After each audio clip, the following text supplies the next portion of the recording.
কথায় কথায় টিচারের সাথে ঝগড়া করা বান্ধবী। এই, তুই প্রেয়ার হলে বারবার আমাকে পেছন থেকে ডাকাডাকি করছিলি কেন? আমি পেছনে ঘুরলেই তো ম্যাম আমাকে শাস্তি দিতেন নাকি? আর একদিন দেখি সোজা হেড ম্যামকে কমপ্লেন করে দেবো। না রে, আমার কাছে কোনো এক্সট্রা পেন। এই, তোমার এত কথা কিসের? দেখছো না আমি পড়াচ্ছি? অসভ্য কোথাকার। চুপ করে বসে পড়াশোনো। শান্তিতে পড়ানোর উপায় নেই। ম্যাম, আমি নিজে থেকে কোনো কথা বলিনি। শ্রেয়াই আমাকে জিজ্ঞাসা করছিল যে আমার কাছে কোনো এক্সট্রা পেন আছে কিনা।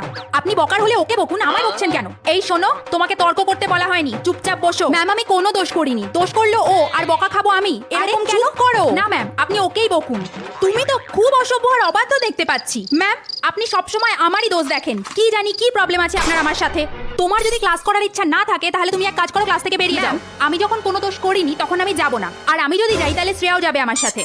কাউকে কোথাও যেতে হবে না, আমিই চলে যাচ্ছি ক্লাস থেকে। আমার পড়ানো নিয়ে তোমাদের এত সমস্যা তো।